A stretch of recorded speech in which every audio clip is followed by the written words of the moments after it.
Ashford is a city of whispers where every storm leaves secrets in its wake. Tonight our journey takes us to Roseward Hill, where an abandoned house hides more than creaking floorboards and peeling wallpaper. Behind its shuttered windows lurk memories that refuse to stay buried and shadows that watch from the dark. The House on Roseward Hill, written by Raul. I'm Rob, your host, welcoming you to Audible archives where mystery comes alive. If you crave tales of suspense, shadows, and secrets, don't forget to like, comment, and subscribe so you never miss the darkness that waits. The tram clattered along Roseward Hill, its iron wheels hissing over the damp rails. Ashford's morning fog hung heavy, a pale shroud swallowing rooftops and making every street lamp glow like a ghost light. Drake Vane sat in the corner seat, his ash-colored scarf tucked neatly into his overcoat, watching the faded grandeur of the old neighborhood slide past. Once, Roseward Hill had belonged to the city's merchant princes, shipping magnates, textile barons, iron kings who carved fortunes from furnaces and docks. But the money had drifted westward, toward new mansions in the cleaner air beyond the tramlines, leaving Roseward to decay with dignity. The stone facades still stood, but hairline cracks ran through them. Paint peeled from shuttered windows. Ivy crept over brass numbers. The conductor, a wiry man with a waxed mustache, stopped near Drake's seat as the tram hissed to a halt. He was the one who had sent word. "Conductor, number 12 Roseward Hill. The place with the white stone lions on the gate. You'll know it when you see it. I heard talk. A lady inside's been ill, proper ill, and there's something strange about the flowers." Drake. Flowers. His voice was low, even. He never asked questions too quickly. People revealed more when you left space. "Conductor, blue. Started pink, turned blue. Wallpaper, vase, I couldn't quite follow. But one of the maids swears it's a sign she won't see another month." Drake nodded once. "You did right calling me." He stepped off the tram, letting the fog wrap around him. The air smelled faintly of coal smoke and wet stone. Number 12 Roseward Hill was easy to spot. White stone lions, their faces worn smooth by decades of rain, flanked a rusting wrought iron gate. Beyond, the house rose in pale, symmetrical grandeur, tall windows, high gables, a roofline bristling with chimneys. A woman in her 50s opened the door after Drake knocked. Her hands were clasped tightly, as if afraid they might tremble. "Woman, Detective Vane? I'm Mrs. Cratchley, the housekeeper. She, Mrs. Harcourt, has been expecting someone. Said you'd know what to do." The hallway smelled faintly of lavender over something older, mustier. Drake's boots made no sound on the carpet runner as he followed her up the stairs. At the landing, he caught sight of the wallpaper, pale pink, patterned with geranium blooms. In the sickroom, Mrs. Harcourt lay propped up in bed, her skin as pale as the linen sheets. The air was warm, too warm, heavy with the scent of medicinal herbs. On the wall opposite the bed, a cluster of geranium blooms on the wallpaper had changed, their petals an unnatural, vivid blue. "Mrs. Harcourt, you see it, don't you, Mr. Vane?" Her voice was thin but urgent. "They say it's a sign. My sister, she had roses turn black on her wallpaper, and she was gone in a week." Drake stepped closer, studying the blue stain. The edges were fuzzy, as though the color had seeped into the paper itself. His fingertips hovered just above it, but he didn't touch. "Drake, when did it change?" "Mrs. Harcourt, 2 nights ago. Right after I heard footsteps in the corridor. But no one was there." Drake's steel-gray eyes narrowed. Footsteps. Wallpaper turning blue. A bedridden woman convinced she was marked for death. And somewhere, behind the scent of lavender and herbs, a sharper note lingered, faint, metallic, almost bitter. The air in Mrs. Harcourt's bedroom clung to the skin, heavy with warmth, and the faint chemical tang Drake had noticed earlier. He kept his gaze on the altered geranium blooms, their deep blue petals staring back like cold, painted eyes. "Mrs. Harcourt, you don't believe in signs, I suppose." "Drake, I believe in causes." She gave a dry laugh that ended in a cough, one hand fluttering toward the wall. "Mrs. Harcourt, you'll find no cause here but a curse. My sister said the same before she went.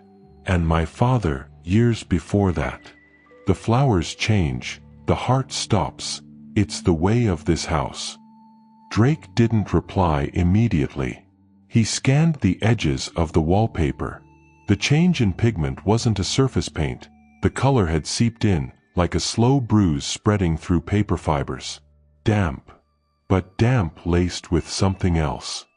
He stepped away from the bed, crossing to the far side of the room where a tall armoire loomed. He opened its door without asking. Inside hung coats and shawls, but the faint bitter scent grew stronger. A thin hairline crack ran down the plaster at the back of the wardrobe, almost hidden in shadow. "Drake, when was the last time anyone redecorated in here?" "Mrs. Harcourt, not in my time.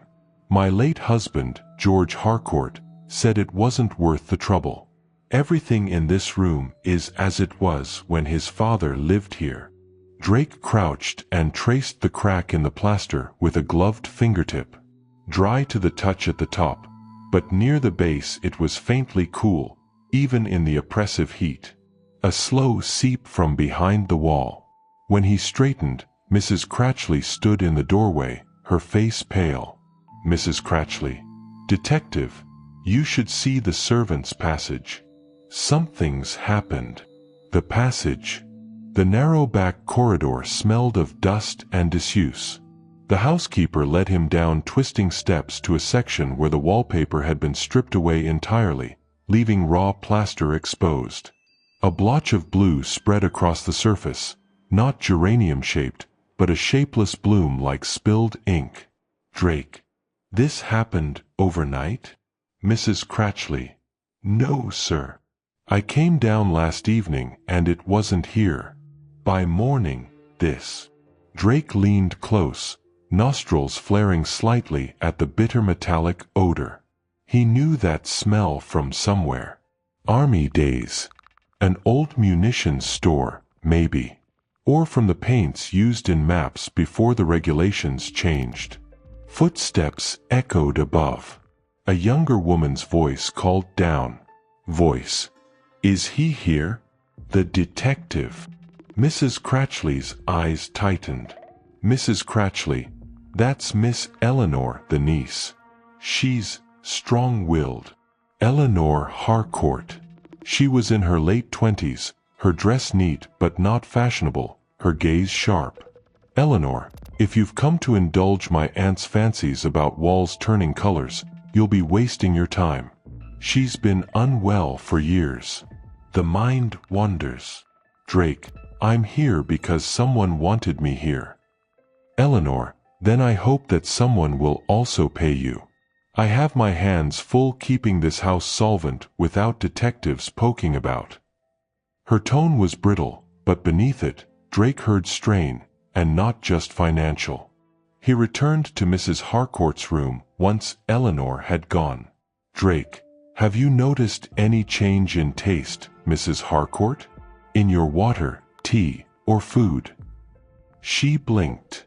"Mrs. Harcourt, bitter. Sometimes the tea.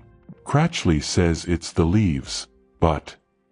Her voice trailed off. The blue stain on the wallpaper seemed darker now in the late afternoon light. In the corner, Drake saw the faintest trace of damp spreading outward, invisible unless you knew how to spot it. It was no curse, but it might very well be a slow, deliberate killing. The kitchen smelled faintly of lavender and burnt sugar, though Drake's nose caught the sharper metallic tang again. He had asked Mrs. Cratchley to prepare tea, nothing fancy, just a plain black brew, so he could sample it, observe her routine, and note the household's habits. "Drake, Leave it plain. No sugar, no milk. Mrs. Cratchley, as you wish, sir. Though I hardly think a cup of tea could hurt her. Drake, a cup may not, but a few drops, carefully added, could make all the difference. The woman stiffened but said nothing. She poured the tea from a cracked porcelain teapot into a chipped cup, setting it carefully on the counter. Drake swirled the liquid, watching how it caught the dim kitchen light. He took a small sip. The bitterness was there, sharp, lingering, metallic beneath the usual tannins. He moved on to inspecting the kitchen. Cabinets and drawers were orderly, though not sterile. A scattering of dried herbs, a small pile of sugar cubes, and the faint residue of a cleaning powder that could be masking more than dust. On the counter, a small blue jar with an old wax seal caught his eye. The label was faded, nearly illegible. Drake pried it open. Inside was a fine, bluish powder, faintly iridescent in the kitchen light. He touched it with a gloved fingertip. Bitter, metallic, familiar. Drake, Mrs. Cratchley, where did this come from? Mrs. Cratchley, it's from the apothecary down the lane. Bought for a cleaning agent, I think. He nodded slowly. The apothecaries of Ashford were trustworthy, usually, but he made a mental note to visit anyway. The niece returns. Eleanor Harcourt appeared at the doorway again, her face tighter now. Eleanor, still poking about, Mr. Vane? Drake, I'm merely trying to determine why your aunt is ill. Bitter tea, blue stains, they are linked. Her lips pressed into a thin line. Eleanor, no one would harm my aunt. Not here.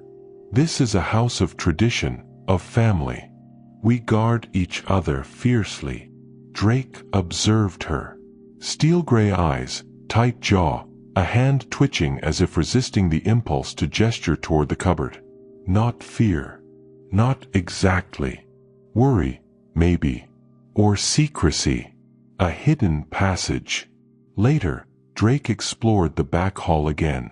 Behind the armoire, he found a narrow seam along the wall, the kind that suggested a hollow space behind it.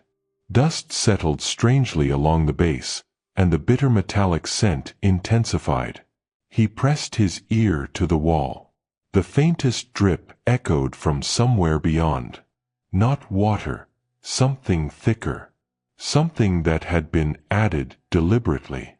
Careful inspection revealed a series of small holes in the plaster, roughly aligned, each about the diameter of a pencil tip. Whoever had done this had intended something to seep through the wall. Late evening observations. By nightfall, Drake returned to the bedroom. Mrs. Harcourt was asleep, restless, murmuring to herself. The blue on the wallpaper had deepened slightly, not dramatically, but enough for him to notice in the lamplight. He took out his notebook. A blue substance in wallpaper, chemical origin probable. A bitter metallic taste in tea, likely the same compound. A hidden passage and perforated wall behind armoire, possible conduit. A household staff and niece, all tight-lipped, nervous. Drake, writing, someone knows the effect before the victim. Deliberate, slow, hidden in plain sight. Whoever orchestrates this has patience, knowledge, and access. He pocketed the notebook, leaving a single line of thought hovering in the room. The blue geraniums weren't supernatural. They were a sign. And the sign was pointing directly to someone inside the house. By the time the clock struck 11, the house had grown silent. Only the faint drip behind the wall continued, an ominous heartbeat marking the slow work of poison, the first true movement in what promised to be a calculated murder. Drake settled into a chair by the window, scarf pulled tight, eyes scanning the darkened outlines of Roseward Hill. Somewhere in the house, the perpetrator was preparing the next step. And Drake Vane intended to be ready. The morning brought a thin drizzle, turning the cobblestones outside the Harcourt estate a glossy, uninviting gray. Drake adjusted his overcoat and scarf, stepping carefully over puddles as he made his way to the main entrance. He had resolved to interview every person who had contact with Mrs. Harcourt, staff, family, and visitors, before the situation could escalate further. The first visitor. The first to arrive was Dr. Lionel Mersham, the family physician. He carried himself with the meticulous air of a man accustomed to both authority and discretion. "Drake, Dr. Mersham, thank you for coming on such short notice." "Mersham, Detective Vane, I trust this is strictly precautionary?" Drake gave a curt nod, observing the man's hands as they clasped around his hat. Steady, clean, but with a faint tremor in the right finger. "Drake, precautionary, yes. I'm investigating the cause of Mrs. Harcourt's illness." "Mersham, nothing serious, I assure you. Merely an exacerbation of old ailments, fatigue, heart palpitations, minor vertigo. All within the realm of normal decline." Drake made no immediate reply, instead noting the subtle tension in Mersham's posture. Every professional hides something, and often it's in what they choose not to say. Household staff. Mrs. Cratchley, the housekeeper, hovered near the doorway, hands folded tightly. "Drake, did anything unusual happen yesterday? Visitors, deliveries, any change in the household routine?" Mrs. Cratchley: "Nothing out of the ordinary, sir. Except, there was a new delivery from the apothecary, a blue powder, as you saw. It was meant for cleaning, but Miss Eleanor seemed keen to check it herself." Drake: "And she handled it alone?" Mrs. Cratchley: "Alone, yes. She wore gloves, I think. She's careful, that one." Drake made a mental note. Gloves in handling chemicals are ordinary for the cautious, but extraordinary for someone with ill intent, or someone covering their tracks. Eleanor Harcourt returns. Eleanor appeared at the top of the grand staircase, eyes narrowing slightly at the detective. "Eleanor, I understand you've been asking questions already." Drake: "Yes. Everyone connected to this household. Your aunt's illness. I need to know who had access to food, drink, and her personal spaces." Eleanor: "Access, but motive?" Drake smiled faintly, eyes narrowing. Drake: "Motive is rarely obvious until you probe. And access is why I'm here." Eleanor's jaw tightened. She looked away, toward the rain-streaked garden, and for a fleeting moment, Drake saw worry, or perhaps fear, in her features. The visitors. By noon, a handful of Harcourt acquaintances had called, some to check on Mrs. Harcourt, others under the guise of curiosity. Each provided a subtle thread to unravel. A Mr. Frederick Langley, a solicitor with ties to the estate, was unusually vague about his visits. He claimed paperwork only, but Drake noticed the faint blue stain along his cuff, no mere coincidence. A Miss Hilda Brannigan, a distant cousin, gossiped freely, though she flinched whenever the topic of the blue geraniums arose. Her knowledge of the chemical properties was suspiciously precise. The analysis begins. Back in the bedroom, Drake examined the wallpaper once more. The blue stains had deepened, moving across the floral pattern like ink in blotting paper. He traced the spread with a gloved finger, noting the points nearest the bed and the small gap behind the armoire. Drake, to himself, the pattern is deliberate. Not just decorative, a slow delivery system.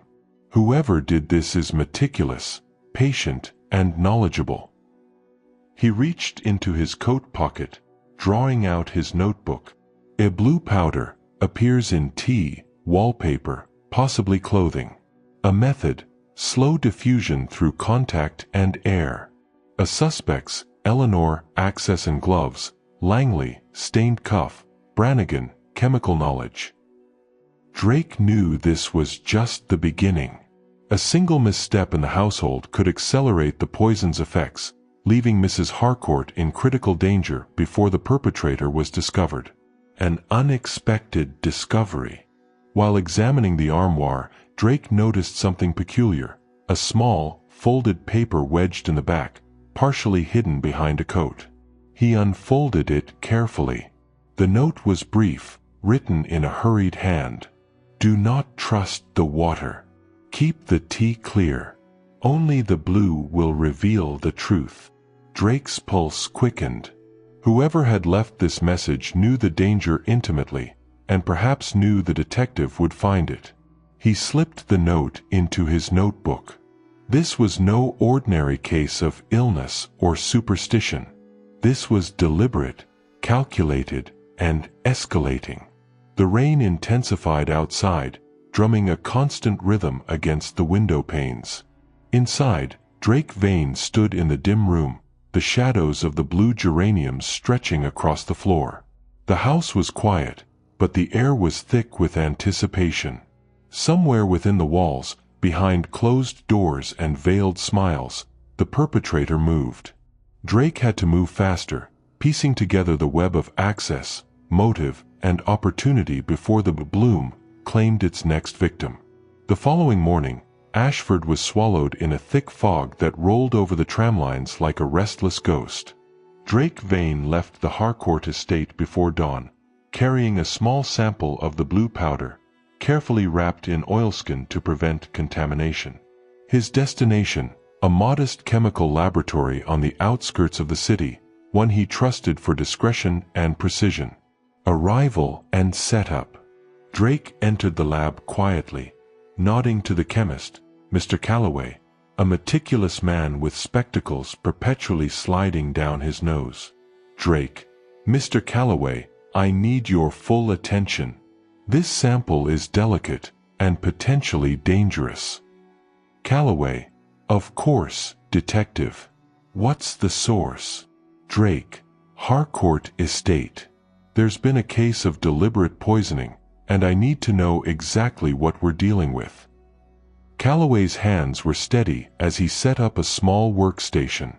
The blue powder glimmered faintly under the lamplight, almost alive, as if it sensed the scrutiny. Drake, examining it: "See the granules? Each one seems coated with something. A binder, perhaps. Not natural." Calloway: "Interesting. It's soluble, but slowly. Diffusion will be gradual, which aligns with your report of a slow onset of symptoms." Drake's steel-gray eyes narrowed. "Exactly what I feared. Whoever did this intended Mrs. Harcourt to be poisoned over time, subtle, nearly undetectable." The chemical breakdown. Calloway began a series of tests: solubility, reaction with common acids, and the effect on trace organic matter. Drake observed silently, noting each change, each fizz, each hue shift, recording everything meticulously. Calloway: "Detective, you'll want to see this." Under the microscope, the powder revealed microscopic filaments. Not random, patterned, like threads interwoven with a fine chemical lattice. Drake: "Threads. Almost like the poison is being delivered via fibers." Whoever did this knew the chemistry and physics. A true specialist. Calloway frowned. "This isn't your average household toxin. It's synthetic, likely engineered to linger, to embed itself in fabrics and absorb slowly." Drake, writing in notebook: "Access, knowledge, patience, the signature of someone meticulous. This is no crime of impulse. A breakthrough observation." Drake moved the sample under a secondary light source and noted a subtle change. The powder fluoresced faintly when near certain metals.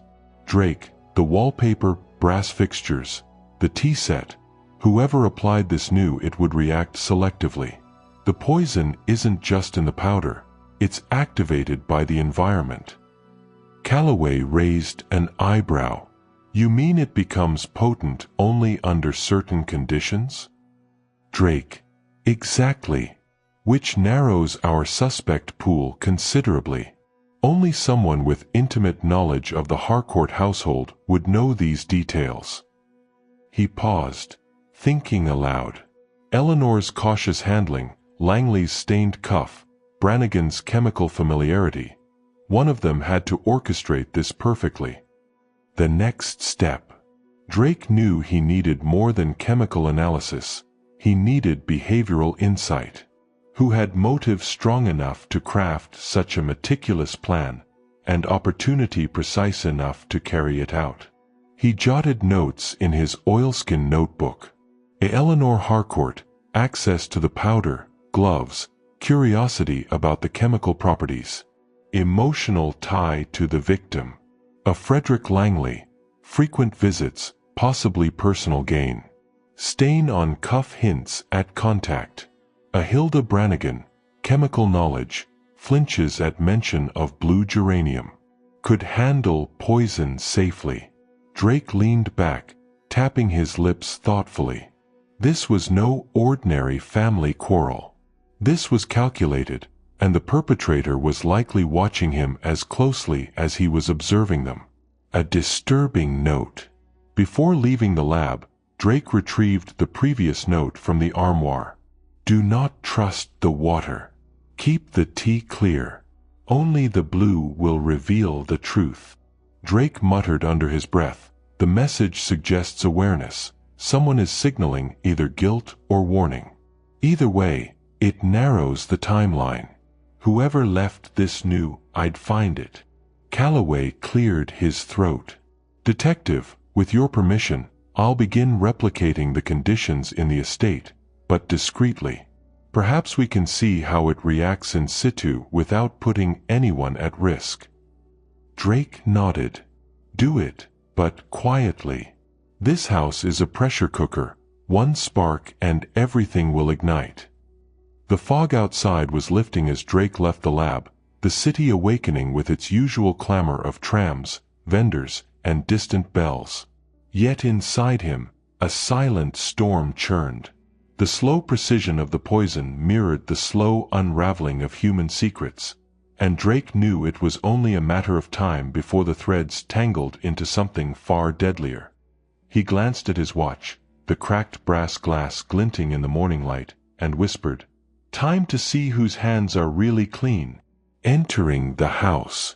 The Harcourt estate lay quiet in the late afternoon, its grand facade muted beneath a sky swollen with the threat of rain. Drake Vane approached the house slowly, the soft crunch of gravel under his boots the only sound. He carried with him the results from Calloway's lab, the key to unraveling the invisible hand that had set Mrs. Harcourt on the edge of death. Eleanor Harcourt met him at the doorway, her posture composed, but her eyes betrayed faint tremors of anxiety. "Eleanor, Detective Vane. I wasn't expecting you until tomorrow." Drake, nodding, the lab results came in early. "I thought it prudent to discuss them while they're fresh." She stepped aside, and Drake entered, noticing the faint blue residue on the edge of the table where tea had been served yesterday. Small, almost invisible, yet the detective's trained eyes detected the remnants instantly. Gathering the suspects, Drake asked the household's key figures to join him in the sitting room. Frederick Langley, Hilda Brannigan, and a few staff assembled, exchanging uneasy glances. "Drake, we are not here to accuse without evidence. But we must understand the chain of events that led to Mrs. Harcourt's illness." He set the lab results on the table. The faint shimmer of the blue powder caught everyone's attention. "Drake, firmly, this powder is not naturally occurring. It was deliberately placed to affect Mrs. Harcourt. What I need from each of you is honesty, nothing more." Langley shifted in his seat, brushing at the stained cuff of his sleeve. Hilda's hands trembled slightly. Eleanor's composure held, but her eyes darted like a caged bird, probing for motive. Drake spoke deliberately, letting silence press each person to reveal themselves. "Drake, Mr. Langley, You were seen in the laboratory the day before Mrs. Harcourt became ill. Can you account for your actions? Langley, defensive, I merely came to check on a chemical order for the estate. Nothing else. I swear it. Drake, and yet your cuff was stained with traces matching this powder. Care to explain? Langley faltered, caught between fear and confusion. It must have been an accident. I handle chemicals often. Perhaps contamination. Drake noted the hesitation, the first crack, though not conclusive. Drake, turning to Hilda, Miss Brannigan, you've worked with chemicals for years. Could someone manipulate them so subtly without your noticing? Hilda, low, careful, detective. Yes, if they were determined. But only someone with patience, precision. Someone who understands how even a small fiber can carry poison. Drake, nodding, then we are agreed. The perpetrator is careful, experienced, and intimately familiar with the estate. A sudden revelation.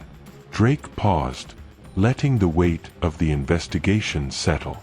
Then, almost casually, Drake, there's one element no one has considered, Mrs. Harcourt's tea. The vessel itself contains a reaction-triggering metal. Only someone who knew this would have used the blue powder where it mattered most. Eleanor's face paled. A subtle flash of guilt crossed her eyes before she forced a calm mask. Drake. And that person had motive beyond mere curiosity. Fear, perhaps, of inheritance. Or resentment. Someone who wanted her weakened, dependent. Silence stretched. Eleanor spoke, voice steady but cold. Eleanor, detective, you think I poisoned my own aunt? Absurd. Drake, leaning forward, voice measured, absurd until the evidence speaks louder than denial. The first confession. Drake watched the subtle cues, the flicker of her eyes, the tension in her hands, the way she avoided looking directly at the powder. Drake. Eleanor, I need the truth. It's not too late to admit your involvement. The lab confirms the powder's properties, and your familiarity with the estate's metals is unmistakable. Eleanor's composure broke. Her shoulders slumped. She exhaled sharply. Eleanor. Yes, I placed it. But it wasn't meant to kill her. Just to frighten her, to remind her I was in charge. I never imagined it would be so potent. Drake, you underestimated the effect, but you didn't miscalculate entirely. The precision and intent were there. Why not tell me sooner? Eleanor, I was ashamed and afraid of being punished. Aftermath. Drake made meticulous notes, ensuring every detail was recorded. He explained the situation to the household, preserving dignity while ensuring accountability. The authorities would be notified, but Drake remained calm. His role was to uncover the truth, not to exact vengeance. Before leaving, he lingered by the window, watching the tramlines glint under the rain. A lesson had emerged. Human pride and secrecy could be as lethal as any chemical, and in Ashford, every thread eventually unravels. He tucked his notebook away, his mind already racing toward the next case, the next puzzle. The city never rested, and neither would he. Ashford's evening mist clung to the streets like a second skin, curling through alleyways and settling over the tramlines. Drake moved with quiet purpose, his overcoat brushing puddles left by a ghostly rain. The Harcourt estate had revealed its immediate danger, but in Ashford, one revelation always led to another shadow, a hand unseen, guiding events from the periphery. A message in the night. Drake returned to his flat above the old tea shop. The kettle hissed softly as he poured himself a cup of strong black tea, his eyes scanning the city through the rain-spattered window. On his desk lay a folded note, unmarked, the handwriting elegant but unfamiliar. Some truths are better left buried. Stop digging or face consequences. Drake's steel-gray eyes narrowed. Whoever had sent this knew him, or at least knew his reputation. The tone was precise, almost militaristic. Drake, muttering, "Ashford doesn't like its secrets uncovered. Neither do its players." He examined the envelope. No fingerprints. No scent. Yet the paper carried a faint chemical tang, a subtle reminder that even words in this city could be laced with danger. Interviewing the underworld. The next stop was a narrow pub near the dock sprawl, a place where whispers carried weight and walls had learned to listen. He had a contact here, a retired tram conductor named Jeb, who knew the city's pulse better than any map. Jeb, nursing a pint, "Drake, I hear you've been poking around Harcourt business. People don't like that." "Drake, I'm not looking for popularity, Jeb. I'm looking for clarity. Something or someone is orchestrating more than just one incident." Jeb glanced around, then leaned close, voice dropping to a gravelly whisper. "There's talk of a group, shadows moving behind the scenes. They call themselves the Hidden Hand. Deal in whispers, debts, and substances. Some say they've been keeping eyes on the Harcourt estate for months." Drake's notebook opened instinctively. Every detail mattered: names, dates, locations, even conjecture. "Drake, do you know who leads them?" Jeb, shaking his head. "Nobody sees the leader. The hand is faceless. But those who feel its pressure, well, they don't live to tell tales for long." Tracing connections. Back in his flat, Drake mapped the threads linking Eleanor Harcourt, the blue powder, and the shadowy Hidden Hand. Subtle overlaps emerged. Purchases of rare chemicals on the black market coinciding with Eleanor's tea preparations. A pattern of anonymous threats targeting wealthy families with inheritance disputes. Individuals from the dock sprawl with military or technical backgrounds, capable of precise chemical manipulation.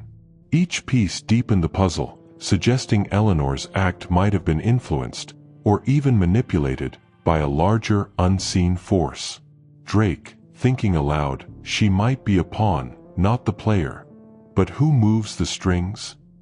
A disturbing discovery. The next morning, Drake visited the old clockmaker, a man who had known him since childhood. Perhaps it was a sentimental detour, but Drake sensed that fragments of the city's past might illuminate its present. "Clockmaker. Drake, you look weary. What brings you here?" "Drake, information and guidance. Someone is orchestrating events behind the scenes, using people like chess pieces." The clockmaker frowned, wiping dust from a delicate gear. "Clockmaker, Ashford never forgets its children. If someone manipulates fear, they are clever and dangerous. But cleverness can be traced if you know where to look." He handed Drake an old, brass key, tarnished by time. "Clockmaker, this was left behind in a desk when I repaired it years ago. It's connected to a place in the dock sprawl, a place people avoid. Maybe it's time you see it." Drake turned the key in his hand, the metal cold and heavy. A path was opening before him, one that promised answers but also deeper peril. Into the dock sprawl. By evening, Drake had made his way to the location hinted at by the clockmaker. A derelict warehouse sat at the edge of the dock sprawl, its brick walls scarred and its windows dark. He approached silently, every sense alert. Inside, faint blue residue gleamed on the floor, the same chemical that had harmed Mrs. Harcourt. The patterns suggested preparation, calculation. At the far end, he noticed a hidden doorway partially concealed by crates. Drake, whispering, "So this is where the hand begins to make its moves." He pulled his folding knife from his coat and pried open the doorway, stepping into darkness. Every instinct screamed caution, The city's pulse felt heavier here, almost as if Ashford itself warned him against the next step. The darkness pressed against Drake like a living thing. His boots whispered against the grimy wooden floor, the echo swallowed almost immediately by the vast, empty space. Blue residue from the chemical scattered across the ground, faintly luminous under the single flickering lamp swaying from the ceiling. He paused, letting his eyes adjust. Every crate and barrel seemed to hide a secret, every shadow a possible threat. The smell of damp wood, rust, and chemicals mingled into a sharp, acrid haze. Signs of life. Drake crouched behind a stack of crates, eyes scanning. There was movement, subtle, careful, almost imperceptible. He crouched lower, noting the faint shuffle of boots, the glint of metal. Someone, or multiple someones, were working here. He pulled his notebook, scribbling details as silently as a ghost. The crates were labeled in a language suggesting foreign origin. Small vials of blue powder, identical to that used in the Harcourt incident, were stacked neatly. Footprints indicated more than one person had been moving between areas. The size, tread, and weight distribution varied. A low murmur floated through the air, words indistinguishable but purposeful. Drake, whispering to himself, they operate like a well-oiled machine, coordinated, careful, dangerous. The first encounter. Drake moved toward a narrow passage between crates. A muffled curse broke the silence. He pressed himself against a crate and peered around. A man was bent over a small workbench, carefully pouring blue powder into tiny vials. He wore a mask and gloves, but Drake could see the precision of his hands, military-style discipline in every movement. Drake, quietly, almost a growl, and so the hand shows its first pawn. The man froze, as if feeling Drake's presence through some sixth sense. Slowly, he turned, and the glint of a knife in his hand caught the dim light. Man. Who's there? Step out now. Drake emerged from the shadow, unflinching, his Webley revolver drawn. Drake. I'm no intruder. I'm an observer, and a questioner. Tell me about the hand, and maybe we'll both walk out of here. The man laughed, low and bitter, the sound echoing off the walls. Man. You've got guts, detective. But you don't know what you're stepping into. The hand isn't just people. It's a network. A plan. And you're in the middle of it now. A dangerous dialogue. Drake didn't lower his gun. He had trained for moments like this. Years of military service, years of observation, countless nights walking Ashford's streets. Drake. Then start talking. I'm not here to fight you. Not yet. Man, sneering, you think you can stop what's coming? The powder you've seen, the incidents, the Harcourt family. It's all just a piece of a bigger game. People will die, detective. And every death serves the hand. Drake's gaze sharpened. The vials, the blue powder, the careful setup. This was more than a single attack. Drake. Who runs the hand? Who orchestrates this? The man hesitated, then smiled grimly. Man. You'll meet the leader soon enough, but not here. Not today. Consider this a warning.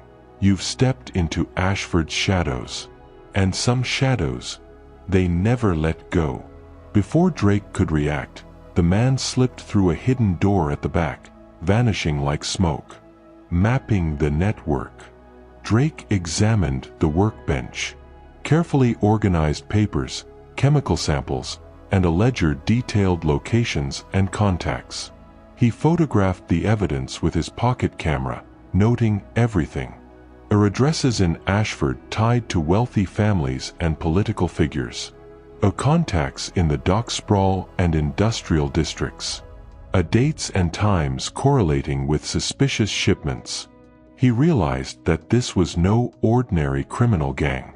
The Hand was an underground network, sophisticated, patient and far-reaching. Drake, thinking, this isn't just about one family, one powder.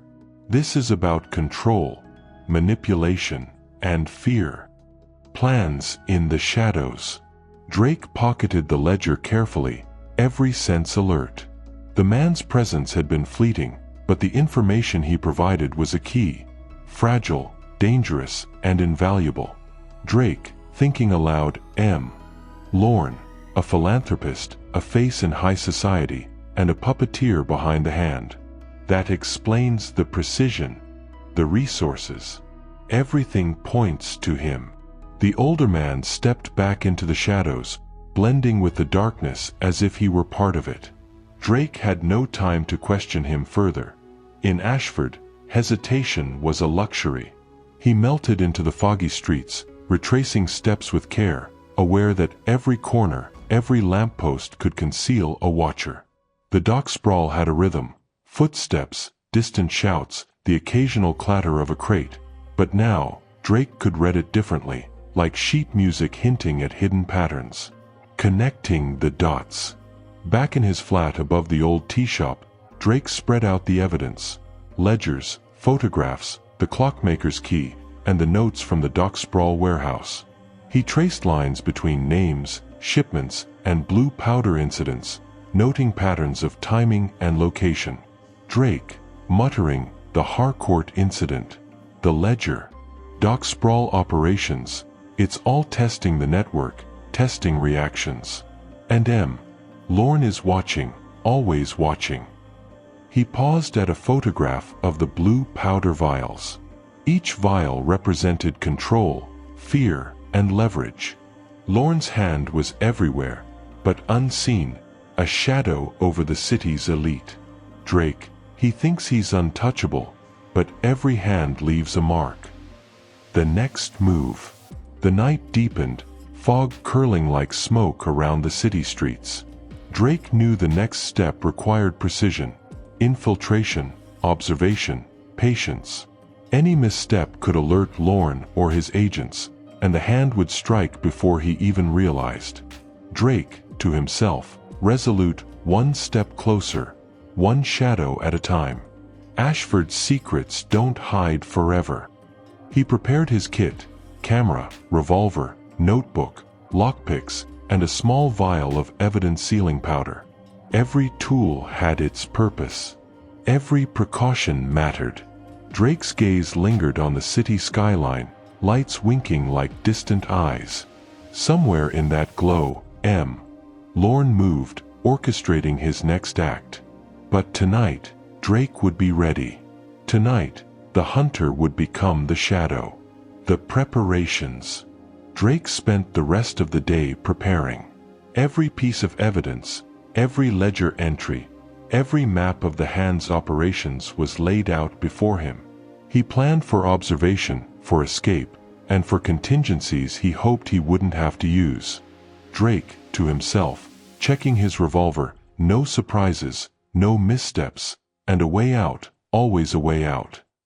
He chose clothing that would allow him to blend into a high society gathering, dark, tailored, but unobtrusive. Hidden beneath his coat were his essentials: the Webley revolver, the folding knife, a small vial of the blue powder for testing, and his camera. Every tool could mean the difference between survival and death. The arrival. At dusk, Drake approached Lorne's residence. The mansion stood atop a hill overlooking Ashford, imposing and meticulously maintained. Lanterns cast long, elegant shadows across manicured gardens, and the air was faintly perfumed with roses and night-blooming jasmine. He rang the bell, posture relaxed but senses alert. A butler opened the door, expression neutral, guiding him into a grand parlor where Lorne awaited. Lorne, rising to greet him, "Detective Vane, I've been expecting you. Please, make yourself comfortable." Drake's eyes swept the room. Lorne's home was a carefully curated statement of wealth and civility, but Drake noticed subtle signs of hidden passageways, concealed doors, and unusual architectural choices. Every detail spoke of control, secrecy, and planning. A conversation of shadows. They exchanged polite greetings, Lorne's charm impeccable, his demeanor calm, almost soothing, a stark contrast to the chaos he orchestrated. Lorne, smiling faintly, "You've been busy, I hear. Dock sprawl, shipping offices. My operations must have made quite an impression." Drake, steady, controlled, "I've followed a trail of evidence, and it leads straight to you. The hand, the powder, the fear. It all points to one man." Lorne's expression didn't change, though a flicker of something, amusement perhaps, passed through his eyes. "Lorne, and yet, here you are, alive in my home. You have courage, detective, or recklessness. Perhaps both. Tell me, what is it that you hope to accomplish?" Drake's gaze was unwavering. Every word, every gesture measured. He was here to observe, to gather proof, and to survive. "Drake, justice, Lorne. Someone has to hold you accountable for what you've unleashed on Ashford." Lorne leaned back, steepling his fingers. The faint light glinted off the ring on his hand, a crescent moon intertwined with a star. "Lorne, justice, such a subjective term. But you intrigue me, Vane. Very well. Let us see how far you are willing to go to find the truth. The game begins in earnest tonight." Drake's jaw tightened. The invitation had been a trap, yes, but now he had an opportunity to see the hand's operations from the inside, and perhaps to uncover Lorne's true plan. The descent. After tea, Drake excused himself to examine the house under the pretense of stretching his legs. The hidden seam near the fireplace called to him. He waited until Lorne's attention was momentarily absorbed by a discussion of Ashford's elite, then subtly tested the panel again. This time, it yielded fully, revealing the narrow staircase descending into shadowed stone. Drake, thinking a secret network beneath his home, could be archives, a lab, or traps. "I need to know without tipping him off." He pressed his ear against the opening and heard faint mechanical sounds, perhaps filing cabinets, perhaps machinery. No voices, no movement, for now. A glimpse of the network. Using careful steps, Drake slipped down the stairs, every sense alert. The passage led to a low-ceilinged chamber filled with shelves of documents, crates of supplies, and several locked cabinets stamped with the crescent and star emblem. The faint smell of chemicals hung in the air, a reminder of the blue powder he had seen before. Drake photographed everything silently, cataloging, ledger copies, shipment manifests, maps of Ashford marked with cryptic symbols, and notes in a meticulous, looping script, undoubtedly Lorne's. Drake, whispering to himself, "This is the core of the hand. Everything feeds into it. Whoever touches these walls holds Ashford's secrets in their hands." The warning. A faint echo behind him froze Drake in place. The sound of a footstep, light, deliberate, from the staircase above. He didn't turn. Lorne's voice, calm and eerily close. "I wondered how long it would take for curiosity to lead you here." Drake's heart remained steady, but his grip on the revolver tightened. "Drake, I'm observing, nothing more.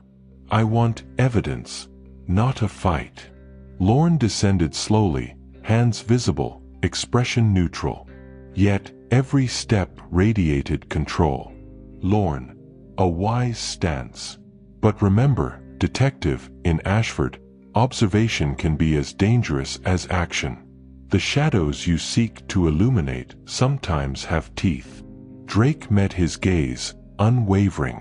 "Drake, then I'll be careful and patient. But I will see the hand for what it is, and the man behind it." Lorne paused at the base of the staircase, close enough that Drake could feel the subtle authority radiating off him. "Lorne, good. Let the game continue.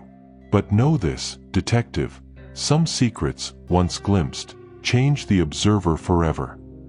Drake, his senses alert and mind racing, silently acknowledged the truth in Lorne's words. The deeper he went, the higher the stakes. And Ashford's shadows were waiting, patient and relentless. The clock tower connection.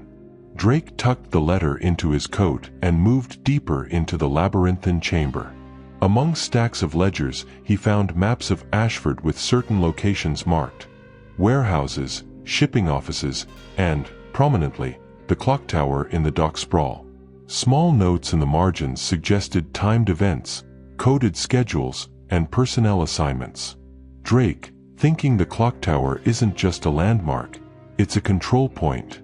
He's orchestrating something precise, and the city's heart beats to his timing. He made sketches of the marked locations and noted possible escape routes, exits, and hidden observation points. Every detail mattered. Every oversight could be fatal. A subtle danger. As he worked, Drake sensed movement above him. A shadow passed across the floorboards of the townhouse above. He froze, listening. The faintest shuffle of slippers, then silence. Lorne's presence, even without being seen, was a warning. The mastermind was always near, always calculating. Drake, whispering, "He wants me to feel watched, to make me hesitant. But hesitation can't be my enemy tonight." He carefully replaced the crates and documents, concealing his intrusion. Every step back up the hidden staircase was measured, every noise potentially fatal. Planning the next move. Back in his flat, Drake spread his sketches and notes across the table. He drew a line connecting the townhouse, the shipping points, and the clock tower. The pattern was clear. Lorne's influence stretched like veins throughout Ashford, each branch feeding into the city's core. Drake, writing in his notebook. Investigate clock tower activities. Determine Lorne's timing and purpose. Identify operatives assigned to key locations. Track movements discreetly. Gather evidence to link Lorne directly to Hand's operations. Prepare countermeasures. Ensure escape routes are secure. He leaned back, eyes narrowing. Every shadow in Ashford had teeth, yes, but now he knew where some of those teeth were located. And if he was careful, deliberate, and clever, he might just strike at the heart of the hand without losing himself in the process. Drake, to himself, the clock tower ticks for him, but every clock can be stopped. The vault approach. Drake and Alara emerged into a low-ceilinged chamber beneath the mint, dim lanterns flickering along the walls. The air smelled of iron and old stone, and the echo of distant footsteps reminded them the hand was never far away. Alara, whispering, "The vault is just ahead. 2 guards rotate shifts here. Timing is everything." Drake nodded, checking his revolver and knife. Every detail mattered. A misstep now could alert the entire network. They crept forward, shadows among shadows. Drake counted silently. 1, 2, 3 steps past the first guard. His heart beat steadily, but his mind raced with contingencies. Confrontation in the vault. At the vault door, a faint click echoed. A trap?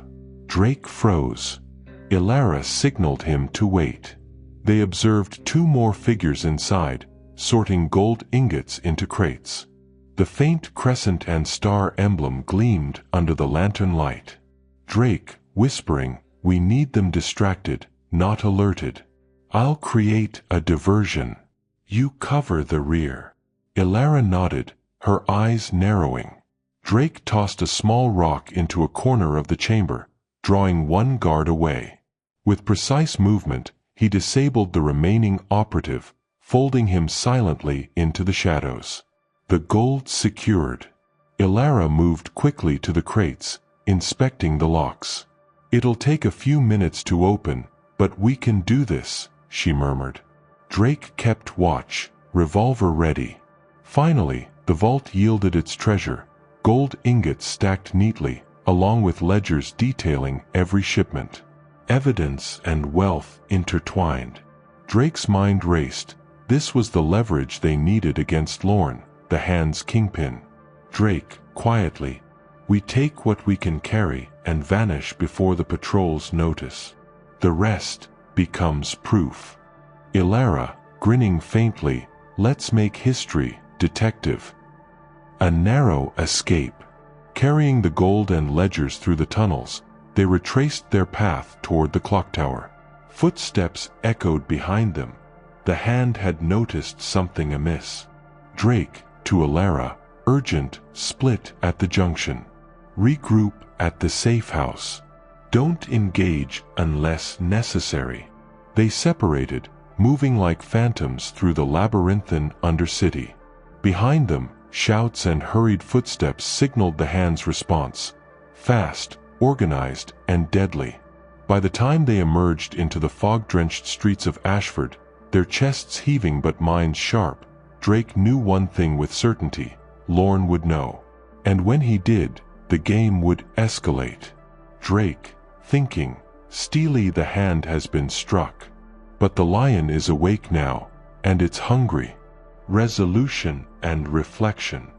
The vault, now brightly lit and buzzing with activity, felt surreal. Crates of gold, ledgers, and coded messages were being logged as evidence. Officers moved with meticulous care, photographing and cataloging each item. Lorne sat handcuffed, eyes flicking between Drake and the officers, a predator finally caged. Drake, to Ilara, softly, "Ashford owes its citizens the truth." Tonight, they saw part of it. Ilara, smiling faintly, though tired, "And the Hand's king is just a man. Not a shadow, not a legend."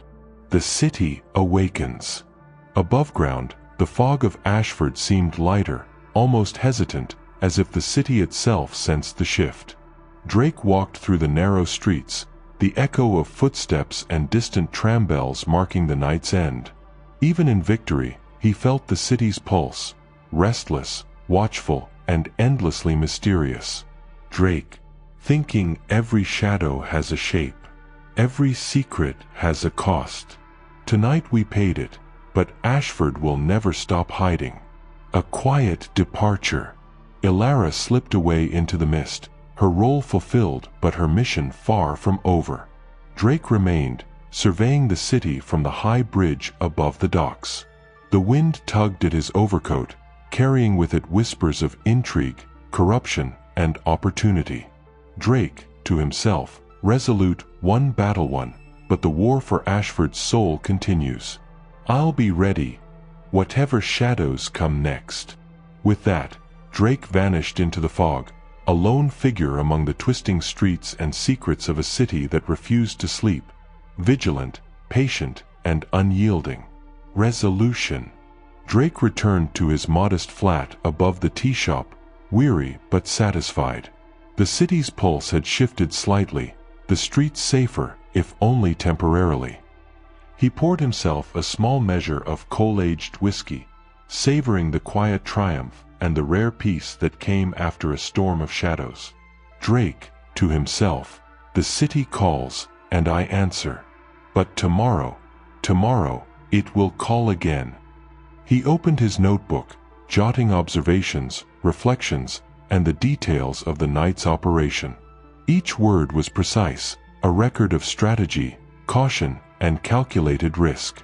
The steel-gray light of dawn filtered through the tram-lined streets below, painting the city in muted tones of fog and stone. Drake Vane, detective of Ashford, leaned back and let the silence settle. For now, one chapter had closed. But Ashford's secrets were many, and its shadows would never fully sleep. With patience, precision, and unwavering vigilance, he would continue to walk their streets, uncovering truths hidden in plain sight. End of The Heart of the Hand. Drake's blend of military skill and detective instinct had dismantled Lorne's empire, revealing that even the most intricate web of power could be unraveled with patience and careful observation. Ashford slept a little safer that night, but its streets and their secrets would always demand a steady hand and a watchful eye. The house on Roseward Hill, its secrets whispered through the cracks, its history etched in blood and silence. But Ashford's shadows never end here. The city breathes, waits, and watches for the next turn of fate. I'm Rob, your host, and this has been Audible Archives. If you felt the chill of Roseward Hill tonight, show your support, like, share, and subscribe. Join us again, because in Ashford, every mystery opens another door. Another chapter closes, but the archives remain, waiting for the next seeker of stories. Here, no voice is lost, no tale truly ends. This is Audible Archives. Until we meet again, may your mind wander freely and your heart never forget the stories we share.